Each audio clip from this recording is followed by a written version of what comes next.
எல்லாம் வல்ல இறைவனை என் மனமொழிமைகளால் போற்றி பண்ணுகிறேன். இது ஒரு கேஸ் நரேஷன். திரும்ப ஒரு 15 வருஷமா நெஞ்சு வலி இருக்குது.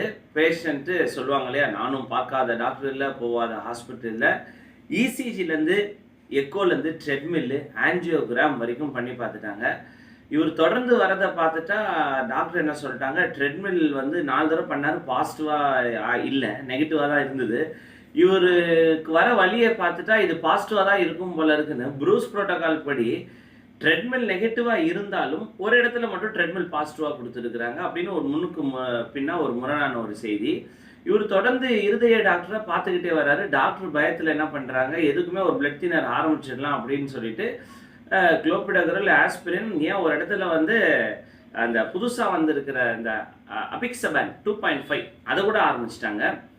அதுக்கப்புறம் இவர் வந்து தீராத நெஞ்சு வலியாக இருக்கிறாரு அப்படின்னு சொல்லிட்டு என்ன பண்ணுறாங்க, இது இதய நோயாக இருக்காது, இது ஒரு மனநோயாக இருக்கும்னு சொல்லிட்டு அதுக்கப்புறம் ஒரு சைக்காட்ரிஸ்ட் அனுப்பிடுறாங்க பேஷண்ட்டை. பொதுவாக இதய நோய் பிரச்சனை உள்ளவங்க கேஸுக்கு அனுப்புவாங்க, அது நம்ம எப்போக்கும் தெரியும். இது கேஸுக்கு அனுப்பாமல் இவர் 15 வருஷமாக வந்துட்டு இருக்காரு. இவர் மொத்தம் ஒரு 4 கார்டியாலஜிஸ்ட் பார்த்துருக்காரு. அதில் ஒன்று வந்து ரொம்ப பெரிய கார்டியாலஜிஸ்ட்டு.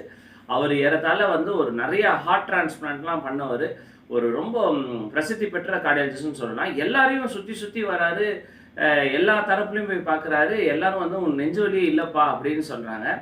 அதுக்கப்புறம் ஒரு கட்டத்துக்கு அப்புறம் இவருக்கு வைத்தியமே இல்லை அப்படின்னு சொல்லிட்டு மனநோயாளி பிரிவுக்கு அனுப்புகிறாங்க. மனநோயாளி பிரிவுக்கு போயிட்டு இந்த மாதிரி அவருக்கு வந்து மனநோயின்னு சொல்லிட்டு இந்த எசிக்ளோப்ராம், அமிட்ரிப்டிலின் அந்த மாதிரி எல்லாம் மருந்துகளை ஆரம்பிக்கிறாங்க. ஏற்கனவே அவருக்கு தூக்கம் பயங்கரமாக வருமா. அவர் சொன்ன செய்தி, எங்கே இந்த கேஸை கிராக் பண்ணப்பட்டது அப்படின்னு சொன்னால் அவர் சொல்கிறாரு, சார் என்னால் ஒட்டுமொத்தமாக ஒரு 4 கிலோமீட்டரை பைக்கில் ஓட்ட முடியாது, 2 கிலோமீட்டர் அப்படி ஓட்டும் போதே என் கண்ணை அப்படியே சொருவும் சார் அப்படின்னாரு.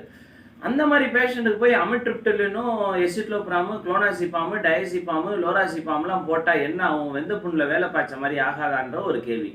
சரி, இந்த கேஸில் இது வந்து எல்லாரும் ஜீனியஸ் தான், அதில் எனக்கு எந்த மாற்றும் கருத்தும் இல்லை. நான் இந்த கேஸை எப்படி பார்த்தேன், எப்படி அணுகுனேன் அப்படிங்கிறது தான் இதோடைய கேஸ் டிஸ்கஷன்.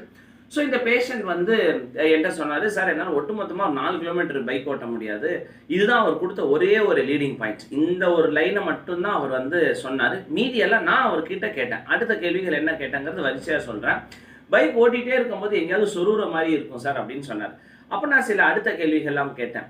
இந்த மாதிரி நீங்கள் டிவி பார்த்துக்கிட்டே இருக்கும்போது ரிமோட் உங்கள் கையிலேருந்து அப்படி பொத்துன்னு விழுமா, செல்ஃபோன் பார்த்துட்டே இருக்கும்போது செல்ஃபோன் கீழே பொத்துன்னு விழுந்துருமா, அதுக்கப்புறம் சாப்பிட்ட உடனே உங்களால் உட்காரவே முடியாதா, பயங்கரமான தூக்கம் வருமா, அப்புறம் ஒரு இடத்துல அவர் மனைவியோட தான் வந்திருந்தாரு, இருந்தாலும் கணவன் மனைவி அங்கே இருக்காங்க. நான் சொல்கிறேன், இந்த மாதிரி ஒரு முக்கியமான கேள்வி கேட்குறேன், தப்பாக